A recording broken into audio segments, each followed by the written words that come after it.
네, 오늘 준비한 내용은 부동산 투자, 역사를 알면 미래가 보인다입니다. 과거에 있었던 이 사실 그리고 그에 따라서 부동산 가격이 어떻게 흘러갔는지를 보면 앞으로의 부동산이 어떻게 흘러갈지 대략이나마 짐작을 할 수가 있는데요. 오늘은 거기에 대해서 한번 알아보는 시간을 갖도록 하겠습니다. 자, 가장 중요한 화두죠. 모든 분들이 가장 궁금해할 거. 부동산은 그래서 오를까 떨어질까? 이게 굉장히 궁금하실 겁니다. 자, 정답은요. 계속되는 상승도 하락도 없다라는 점입니다. 여태까지 역사를 봐도 계속 상승하진 않아요. 중간중간에 부침이 있거나 그리고 뭔가 규제가 있을 경우에 일시적으로 하락하는 걸 많이 보실 수가 있는데요. 대부분 부동산은 추세에 따라 움직이게 되어 있습니다.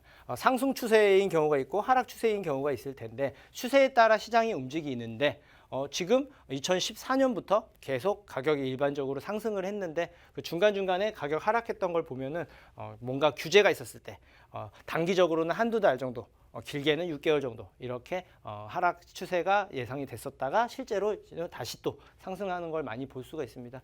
그렇다면 현재 상황은 어떻게 흘러가는지 여기에 대해서 한번 살펴보는 시간을 갖겠습니다. 일단 현재 정부의 지속적인 주책, 그 정책이 어떻게 되어 있냐를 먼저 파악을 해야 됩니다. 계속 규제의 압박가 가장 주입니다. 최근에는 규제와 더불어서 공급이 화두죠. 예, 그래서 규제가 계속되고 그 규제는 계속 압박을 가해서 최근에 그 기사도 종부세 폭탄 관련된 기사들을 보고 있는데 이게 바로 다주택자들 빨리 집 팔아라. 이런 시그널을 계속 시장에 계속 전달을 하는 의미입니다. 그렇지 않으면 세금 폭탄 맞을 거다. 실제로도 종부세가 작년에 비해서 좀 많이 나오는 게 최근에 받아보신 분들은 좀 피부로 느껴질 정도로 올라간 걸 체감하실 수는 있을 겁니다. 그런데 그럼 실제적으로 이렇게 종부세가 올라가고 세금 규제를 하게 됨에 따라서 다주택자들이 어떻게 움직이는지 그 부분을 파악을 해야 되는데요. 결론만 말씀드리면 다주택자들의 움직임에 따라서 그 하락 추세가 길어질지 짧아질지를 예상할 수가 있습니다. 자, 먼저 대부분은 가치가 낮은 주택은 먼저 처분하겠죠. 예를 들면 서울에 한 채가 있고 지방에 한 채가 있다 하고 가정을 한다면 지방에 있는 주택은 주택수에 포함이 되기 때문에 추가적으로 세금 부담이 더 늘어나고 가격 상승은 굉장히 어려운 경우가 많기 때문에 그 지방을 먼저 처분을 하게 되겠죠. 마찬가지로 서울도 서울에서도 외곽이 있고 중심지가 있는데 둘 다를 가지고 있다고 가정을 했을 경우에는 외곽 쪽에 먼저 정리를 할 가능성이 크다라는 점이죠. 대부분 세금 때문에 다들 버티기 증여를 많이 하는데 대부분 또 실제적으로 서울에서 좋은 중심지 내지는 외곽 안에서도 변화가 예상되어 있는 곳들을 가지고 있는 경우는 버티기가 들어갈 거고요. 그렇지 않은 경우 뭔가 좀 가치가 좀 상대적으로 좀 떨어진다라고 느낀 것들은 매물로 나올 가능성이 있습니다. 여기서 이제 파악해 볼 필요성은요. 다주택자들이 실제로 매물을 이렇게 내놓는 사람이 맞냐 안 맞냐를 보시면 되십니다. 많은 경우에는 아무래도 이 가격 상승이 하락 추세가 계속 이어질 가능성이 높다라고 보시면 되고요. 다주택자들이 매물을 내놓지 않는다. 그럼 거래는 실제적으로 이루어지지 않으면서 호가만 올라가게 되는 경우를 많이 볼 수가 있습니다. 자, 그렇다면 이 과거 정부의 규제 정책 실제로 효과가 어떻게 됐는지를 한번 살펴볼게요. 예전에 항상 뭔가 8.2 대책, 9.13, 12.16 과거를 보면 그런 강력한 규제가 있었는데 그럴 경우에 매도 물량이 실제적으로 증가를 했습니다. 팔려고 하는 사람들이 상대적으로 많았다는 거죠. 그렇게 되면 당연히 매매 가격이 일시적으로 실제로도 하락을 했고요. 그렇게 되면 매매 수요가 실제적으로 추세가 다시 상승하다가 하락됐다라고 느껴지기 때문에 사람들이 또 매수를 하려고 하지 않아요. 그렇기 때문에 매매 수요가 줄어들고 거래가 거의 끊기는 경우를 많이 볼 수가 있습니다. 그게 뭐냐? 사지는 않고 내가 그냥 거주 목적으로만 전세 수요가 더 늘게 된다라는 역효과를 보게 되는 경우에 실제로 전세 수요가 증가하게 되고 그만큼 전세를 사람들이 많이 찾는데 물량은 한계가 있기 때문에 전세 품귀 현상이 일어나게 되죠. 그렇게 되면 다시 또 전세가가 올라가게 되면서 매매가랑 가격 차이가 별로 안 나면서 이럴 거면은 매수를 하는 게 낫지 않겠냐라는 사람들이 늘기 시작하면서 다시 또 매매 거래가가 또 많이 올라가게 됩니다. 결국에 가격이 상승하는 패턴이 매년 지속됐다라는 점이에요. 다주택 규제로 인해서 전세 가격 실제적으로 폭등 예전에도 했었고 앞으로도 추가적으로 폭등할 가능성이 높다. 그건 곧 매매가 상승으로 이뤄질 가능성이 높다라는 걸 시청자 여러분은 꼭 알고 계시고 유념하셨으면 좋겠습니다. 자, 그렇다면 성공하는 부자들의 투자 원칙에 대해서 한번 말씀을 드릴 건데 크게 뭐 여러 개가 있지만 4개 정도로 이제 요약을 해서 시청자님들께 안내를 해드리려고 합니다. 자, 일단은 현금 흐름의 유동성을 봐야 합니다. 현금의 시중에 돈이 많이 풀리는가 많이 풀리지 않는가를 1차적으로 봐야 됩니다. 시중에 돈이 많아지게 되면 실제적으로 인플레이션을 발생을 하게 되고요. 물가가 상승을 하게 되고 부동산도 필연적으로 동반 상승하게 되어 있던 게 역사적으로 실제로 존재를 했습니다. 앞으로도 시중에 돈이 많아지게 되면 인플레이션 상승을 하게 되고 그래서 부동산이 상승할 가능성이 높아지게 됩니다. 대신 역으로 금리는 오히려 인상할 가능성이 좀 있죠. 예, 그 수년간 부동산 시장 상승의 근본 원인 이 부분을 알고 계시면 됩니다. 그래서 예를 들면 지금 2021년이니까 2022년에는 시중에 돈이 많이 풀리냐 안 풀리냐를 예측해 보면 되겠죠. 부동산만 놓고 봤을 때 3기 신도시를 비롯해서 토지 보상금들이 굉장히 내년에 많이 예정이 되어 있습니다. 말 그대로 부동산으로 돈이 자금이 흘러 들어오게 되는 경우들이 높아져요. 왜냐? 부동산으로 부를 축적하는 경우들은 다시 부동산으로 재투자하는 경우가 대부분입니다. 그렇기 때문에 시중에 돈이 많이 풀릴 가능성이 높아지겠구나라고 내년 전망에 부동산 시중 돈 흐름을 보실 때 많이 많아지는구나라고 예측을 해보실 수가 있으십니다. 자, 그렇다면 이 다음 성공하는 부자들의 투자 원칙 두 번째, 아까도 서두에도 언급을 해드렸는데요. 정부 정책의 흐름을 이해하는 것이 중요합니다. 실제적으로 다주택자는 규제를 하는데 그리고 대출 규제도 들어갔죠. 이런 규제 방안이 실제적으로 많이 늘어난 반면에 공급도 확대가 됐어요. 재작년부터 3기 신도시를 먼저 발표를 했고 실제적으로 사람들이 가장 우선적으로 찾는 서울에 대한 공급이 많이 부족하고 내년, 내후년 공급이 실제적으로 터무니없이 많이 부족하다는 걸 알기 때문에 서울 자체의 공급량을 풀려는 계획을 가지고 있고 그래서 서울 공급의 속도를 빠르게 추진하려는 움직임이 실제로 지금 일어나고 있죠. 재개발이 화두입니다. 실제로 작년 말부터 아마 이제 재개발 관련된 빌라라던가 그런 유망지들이 가격 상승이 뚜렷하게 올라가고 있는 걸 볼 수가 있는데요. 단기적으로만 보더라도 다음 달만 해도 바로 신속통합 민간 재개발 그 부분이 이제 선정이 될 거고 그게 끝나고 나면 바로 또 공공재개발 추가적인 후보지들이 발표를 하게 될 겁니다.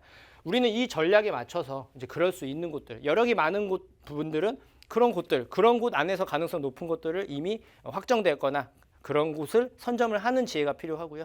자금의 여력이 많지 않은 분들은 그럴 수 있는 곳, 아직 얘기가 나오진 않지만 얘기가 나올 수 있는 곳들을 선점해서 준비해야 된다라는 걸 충분히 아실 수가 있으실 겁니다. 호재의 크기와 투자의 이익의 크기다. 말로 듣기로는 굉장히 쉽지만 실제적으로 이걸 실천하기가 굉장히 어렵습니다. 간략하게 말씀드리자면 내가 뭔가 하려는 그 지역의 변화의 크기와 내용, 예를 들면 일자리면 그 일자리가 고급 일자리인지 아닌지, 그리고 재개발이면 재개발 규모, 크기 이런 것들을 살펴봐야 되는데 그게 클수록, 내용이 좋을수록, 그리고 빠를수록 그만큼 이익의 크기가 크다라고 판단을 하시면 됩니다. 그럼 역으로 그렇게 확정되어 있지만 아직 시작을 안 했거나 시작을 막 초기 단계 이런 곳들 주변에 낙후된 지역이 있다고 한다면 거기는 우선 투자처가 될 가능성이 높겠죠. 그래서 그런 부분 쪽으로 유념해서 알고 계시면 되고요. 성공하는 부자들의 투자 원칙 그 세 번째는 늘 누구나 얘기하죠. 수요와 공급, 그 부동산의 철칙이다. 수요와 공급의 논리로 인해서 가격이 상승과 하락을 예측을 할 수 있습니다. 물론 이 부분은 절대적인 부분은 아니에요. 왜냐하면 지역마다의 편차가 좀 있다 보니까 서울 같은 경우는 수요와 공급의 영향을 물론 받지만 일시적이고 대부분 다시 누구나 다 살고 싶어 하는데 들어올 수 없는 가격대가 높다 보니까 그래서 수요와 공급의 원칙이 적용을 하지만 그 파급 효과는 크지 않다라는 걸 볼 수가 있는데 서울 같은 경우는 재작년 같은 경우는 공급 물량 보통 5만 세대 정도가 저희가 적정 공급 물량이라고 이제 판단을 하는데요. 거기에 거의 육박해서 수요와 공급과 상관없이 가격이 실제로 올랐다는 걸 볼 수가 있어요. 네, 아무래도 2018년부터 규제가 좀 시작되면서 이제 그에 따른 여파로 가격 상승이 실제적으로 일어났고 또 수도권이 또 들썩이면서 다시 또 서울이 올라간 걸 볼 수가 있는데 올해부터 공급 물량이 좀 많이 줄었습니다. 그리고 더 중요한 거 역대급으로 내년 2022년과 2023년은 공급하는 물량이 굉장히 많이 작다라고 볼 수가 있습니다. 여기에 따라서 과연 이게 떨어지게 되면 부동산 가격에 어떤 영향을 미칠까를 충분히 예측해 볼 수가 있습니다. 새로운 신축 관련된 부동산 공급이 없는 거예요. 그러면 기존에 있는 부동산들은 가격이 올라갈 거고 신축에 대한 희소성이 더 커지는 거죠. 얼마 없기 때문에. 그러면 기존에 있는 신축들은 더욱더 우선순위로 들어가기 때문에 가격을 좀 더 올라갈 수 있다라는 자체적으로 봤을 때는 그럴 가능성이 높다라는 점입니다. 수요와 공급을 좀 보셔서 여기에 맞춰서 미리미리 준비하는 전략도 필요합니다. 지역별로 편차가 있기 때문에 뭔가 내는 관심을 갖고 있다. 내가 어느 지역에 관심을 갖고 있다 하시는 시청자분들이 계신다면 공급 물량 단기적만 봐더라도 내년 2021년 공급 물량이 지역별로 어떻게 되지 이런 걸 눈여겨보신다면 투자 방법 그리고 투자 시기까지도 체크를 하실 수가 있으실 겁니다. 그리고 성공하는 부자들의 투자 원칙 그 네 번째 시간 이게 네 번째가 가장 어려울 수도 있어요. 왜냐하면 역발상 마인드로 남들과는 반대로 가는 경우들을 실제로 많이 저는 접해볼 수가 있습니다. 자, 쉽게 말씀드려서 하락 추세여서 남들이 사기를 꺼려 하거나 가격이 계속 올라갔다가 주춤하고 조금씩 하락해 가는 느낌을 받고 있어. 이럴 경우에 오히려 부자분들은 매수를 하거나 뭔가 준비를 하는 전략들을 많이들 폈어요. 대부분은 조금 더 관망하면서 가격이 좀 더 떨어지면 그때 매수를 그때 가서 고민을 한다거나 이런 경우가 많은데 부자들은 아니라는 거죠. 오히려 하락하는 시기에 뭔가 더 준비를 하거나 뭔가 더 하나 더 얻어간다라는 걸 볼 수가 있는데 다수들이 일반적인 대부분들이 보는 길을 피하고 소수가 가는 길을 실제로 택하는 경우가 많습니다. 여태까지 역사를 보더라도 하락 추세 때 하락을 하더라도 다시 또 상승한 걸 볼 수가 있는데 여태까지 평균을 봤을 때 하락했을 때 한 1, 2억 정도가 떨어진다고 했을 경우에 하락 추세가 끝나고 바로 상승 추세 때는 3, 4억이 갑자기 올라가는 경우를 쉽게 볼 수가 있었을 거예요. 그래서 하락 추세와 상승 추세를 판단하는 게 굉장히 어렵고 또 매수에 관심 있는 사람들은 하락의 끝점에서 매수하기를 원하지만 실제로 그 부분에서 상승 추세가 갑작스럽게 이루어지는 경우가 많기 때문에 저는 항상 하락 추세, 상승 추세를 크게 흐름만 알고 계시고 유념해서 거기에 맞춰서 준비하지 말라라는 말씀을 꼭 드리거든요. 그래서 대부분 비관론, 뭔가 안 좋은 얘기들이 최고조에 달했을 때 투자하는 경우들을 많이 볼 수가 있어요. 왜냐? 아까 서두에 말씀드렸지만 계속되는 상승도 없고 계속되는 하락도 없습니다. 그리고 정말 괜찮은 부동산이 있다고 하면 시간의 문제일 뿐 지금의 가치보다 더욱더 상승할 수 있을 가능성이 높다라는 점이죠. 그래서 1, 2년 단기로 보는 게 아니고 지금은 중장기적인 관점에서 그런 마인드로 뭔가 부정적 기사가 쏟아지고 하락 이야기가 나올 때 오히려 투자에 관심을 갖거나 뭔가 준비할 계획이 있으신 분들은 하나씩 준비하라는 말씀을 제가 항상 드립니다. 자, 하나씩 실제로 살펴볼게요. 과거에 기사들을 보면서 부자들이 어떤 선택을 했나 그리고 과거와 지금 현재를 대입해봐서 한 번씩 체크를 해볼 필요가 있는데요. 이게 2018년도 초반 기사입니다. 강남 빼고 다 불안하다. 그리고 2020년 폭락 2020년에 온다. 부동산 시작 3, 4년간 하락세. 하향 안전화. 금리가 가장 중요하다. 내년 이자율 상승 해소 하락 위험 요소다. 굉장히 부정적인 기사들이 항상 연말 내지는 연초에 쏟아졌어요. 왜냐면 전망하면서 그런 얘기들이 항상 나온 걸 볼 수가 있고 그리고 2020년 계속 충격적이다. 대폭락 시작된다. 3대 근거 폭락론, 매매 심리 폭락, 집값 폭락 신호 관련돼서 이런 얘기들이 많이 나오는데 시청자 여러분은 여기에 흔들리지 말고 이런 기사들이 나올 때 그 의도들을 보면서 어느 정도 좀 하락되다가 다시 상승할 가능성이 높겠구나라고 판단을 하시면 됩니다. 자, 2022년이죠. 네, 2022년 부동산을 바라보는 시청자분들께 드리는 당부.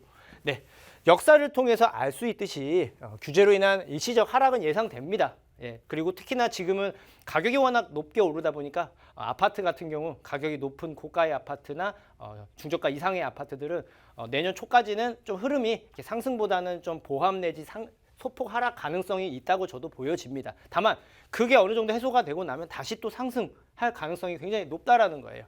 그리고 역효과로 또 급상승하는 경우를 예상을 해야 됩니다. 그리고 그에 따른 반대급부. 지금은 오히려 재개발이나 개발에 대한 이슈가 많기 때문에 재개발할 수 있는 곳들, 그런 조그마한 부동산의 인기가 많다 보니 그런 쪽이 반대로 역으로 상승을 하고 있죠. 그런 틈새 바구니를 찾아야 됩니다. 네, 내 집 마련 한 채는 필수고요.